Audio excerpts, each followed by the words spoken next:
નમસ્કાર દર્શક મિત્રો, બે ન્યૂઝમાં આપનું હાર્દિક સ્વાગત છે. ચાલો નિહાળના સમાચાર. ભાવનગર જિલ્લામાં બહુચર્ચિત તળાજા તાલુકાના પિંગળી ગામે નિંદ્રાધીન વૃદ્ધ દંપતીના ડબલ મર્ડરનો ભેદ ઉકેલી 66,000ના મુદ્દામાલ સાથે 6 ઇસમોને ઝડપી લેતી લોકલ ક્રાઇમ બ્રાન્ચ અને પેરોલ ફ્લો સ્કોડની ટીમ.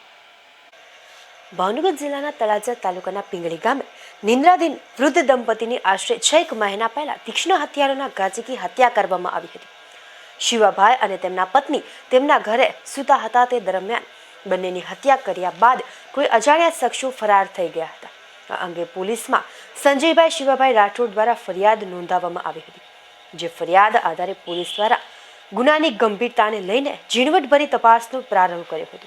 આ અંગે એસઆઈટીની રચના પણ કરવામાં આવી હતી. પોલીસ દ્વારા આ કેસની રાત દિવસ ગુનો શોધી કાઢવા માટે અથાગ પ્રયત્નો કરી રહેલ ત્યારે 22/1/2024ના રોજ લોકલ ક્રાઇમ બ્રાન્ચ અને પેરોલ ફ્લો સ્કોડના માણસો પેટ્રોલિંગમાં હતા તે દરમિયાન બદરાવળ પિંગળી રોડ મોટી માંડવાળી ચોકડી પાસે આ ગુનાનો આરોપી જોરુ કમાભાઈ પરમાર ઉંમર વર્ષ 44 અને ભૂપત બજુભાઈ વાઘેલા ઉંમર વર્ષ 55 શંકાસ્પદ મોટરસાયકલ અને રોકડ રૂપિયા 33,000 સાથે મળી આવેલ. આ અંગે આધાર પુરાવા માંગતા જે આધાર પુરાવા નહીં હોવાથી શક પડતી મિલકત ગણી મુદ્દામાલ કબજે કરી બંને ઇસમોની અટકાયત કરવામાં આવેલ અને પોલીસ દ્વારા બંનેની આગવી ઢબે પૂછપરછ કરતા બંને ભાંગી પડેલ અને પિંગળી ગામે થયેલ હત્યાનો ભેદ ઉકેલાયો હતો.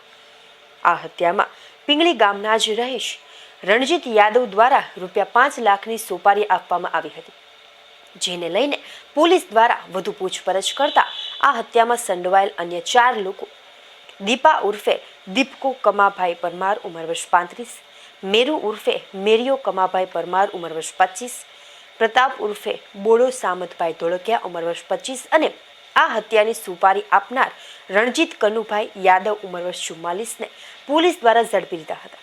જ્યારે અન્ય એક આરોપી રતન ઉર્ફે રત્નો ભૂપતભાઈ વાઘેલા હજુ ફરાર હોય, જેને પકડવાની પોલીસ દ્વારા કાર્યવાહી હાથ ધરી હતી. આમ પિંગળી ગામના ડબલ મર્ડર કેસમાં પોલીસ દ્વારા 33,000 રોકડ અને મોટરસાયકલ મળી કુલ ₹66,000ના મુદ્દામાલ સાથે સમગ્ર હત્યાનો ભેદ ઉકેલવામાં સફળતા મળી હતી.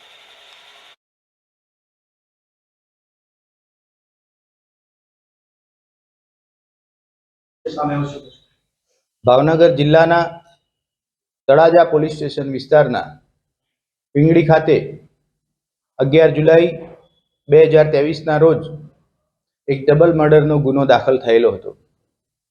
શરૂઆતથી જ પોલીસ અલગ અલગ એંગલ લઈ અને આમાં તપાસ હાથ ધરવામાં આવી રહેલી હતી. ખૂબ તપાસ કરવા છતાં પણ કોઈ પણ રીતે આ ગુનો ડિટેક્ટ થવા પામે ન હતો. ત્યારબાદ 3Rની થિયરી લઈ તમામ બ્રાન્ચના પોલીસ અધિકારીઓ, સ્થાનિક પોલીસ સ્ટેશનના પોલીસ અધિકારી અને કર્મચારીઓને સ્થળ ઉપર લઈ જવામાં આવ્યા.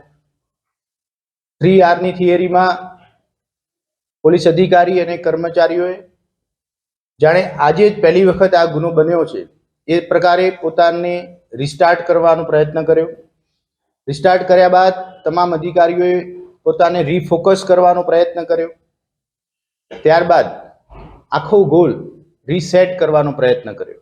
આમ 3Rની એક નવી થિયરી લઈ અને નવેસરથી આ ગુનો ડિટેક્ટ થાય એ દિશામાં ભાવનગર જિલ્લાની એલસીબી, એસઓજી, પેરોલ ફલ્લો અને તળાજા પોલીસ સ્ટેશને તમામ અધિકારી કર્મચારીઓએ પ્રયત્ન શરૂ કર્યો.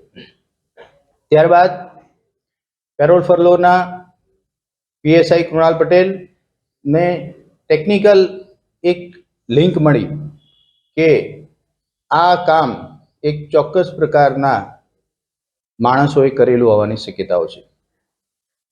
ત્યારબાદ આ ટીમમાં એલસીબીના પીઆઈ કેએસ પટેલ, એલસીબીના પીએસઆઈ જેબલિયા, એલસીબીના પીએસઆઈ ભાવેશ સિંઘરગિયા જોડાયા. ધીમે ધીમે તપાસ આગળ વધારવામાં આવી. ફાઇનલી હ્યુમન ઇન્ટેલિજન્સના આધારે એવી બાતમી મળી કે જોરુ પરમાર અને ભૂપત નામના 2 શખ્સ છે એ આમાં સંડોવાયેલા હોય એવી શક્યતાઓ છે. તપાસ કરતાં કરતાં આ જોરુ અને ભૂપત ભદ્રાવળ ગામે કોઈ કામે ભેગા થયેલા છે એવી વાત હતી. તપાસ કરતા જોરુ અને ભૂપત બંને ભદ્રાવળ ગામે એક બાઇક કે જે પોતાની માલિકીનું હોવાની કોઈ ચોખવટ ન કરી શક્યા અને 33,000 રૂપિયા સાથે મળી આવ્યા. શરૂઆતના તબક્કે જોરુ અને ભૂપત સામે 41 વંડી કરી અને એને તપાસ શરૂ કરવામાં આવી. ત્યારબાદ ફર્ધર તપાસમાં આ બંને આરોપીઓએ એ વાત કબૂલ મંજૂર રાખી કે પિંગળીવાળું ડબલ મર્ડર કરવામાં એ પોતે ભાગીદાર હતા. તપાસ આગળ વધી તો કુલ મિલાવી અને 6 શખ્સોએ પિંગળી ડબલ મર્ડર કેસને અંજામ આપેલો છે. એમાં પિંગળી ગામના રણજીત યાદવ નામનો શખ્સ એનો સૌથી મોટો કી રોલ છે. રણજીત યાદવે કોઈ અગમ્ય કારણોસર મરણ જનાર શિવાભાઈ અને વસંતબેન સાથે મનદુખ હોવાના લીધે પોતે 5 લાખ રૂપિયા આપી મરણ જનાર દંપતીની સોપારી જોરુ અને ભૂપતને આપેલી હતી. જોરુ અને ભૂપત નામના જે આરોપી છે એમણે બાકીના 4 આરોપી કે જેમના નામ દીપો, મેરુ અને પ્રતાપ છે. આમાં જોરુ, દીપો અને પ્રતાપ એ પહેલાથી સાથે કામ કરવા માટે ટેવાયેલા છે. આ 6 જણાએ બનાવના દિવસે 3 અલગ અલગ બાઇકમાં જઈ મરણ જનારના ઘરની દિવાલ ટપી અને તીક્ષ્ણ હથિયારોથી આ ત્રણેયનું આ 2 મરણ જનારનું મર્ડર કરેલ છે.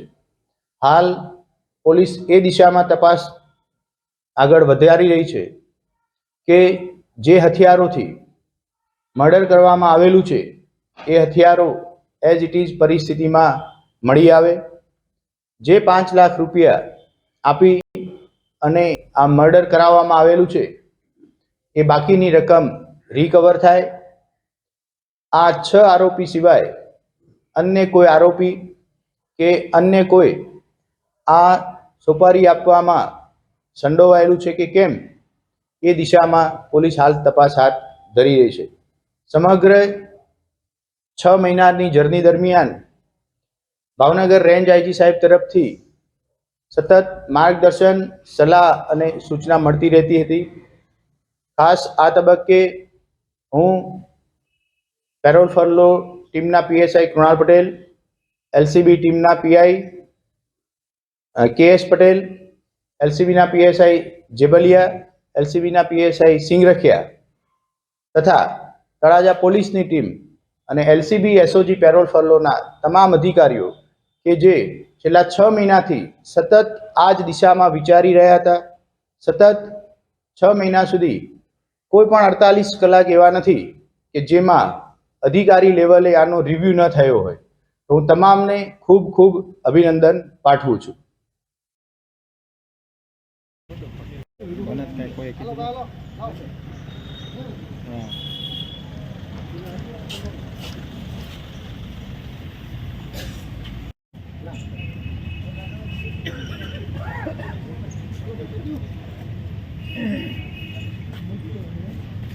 થઈ ગયું પૂરું કે બાકી છે? પૂરું ને ભાઈ.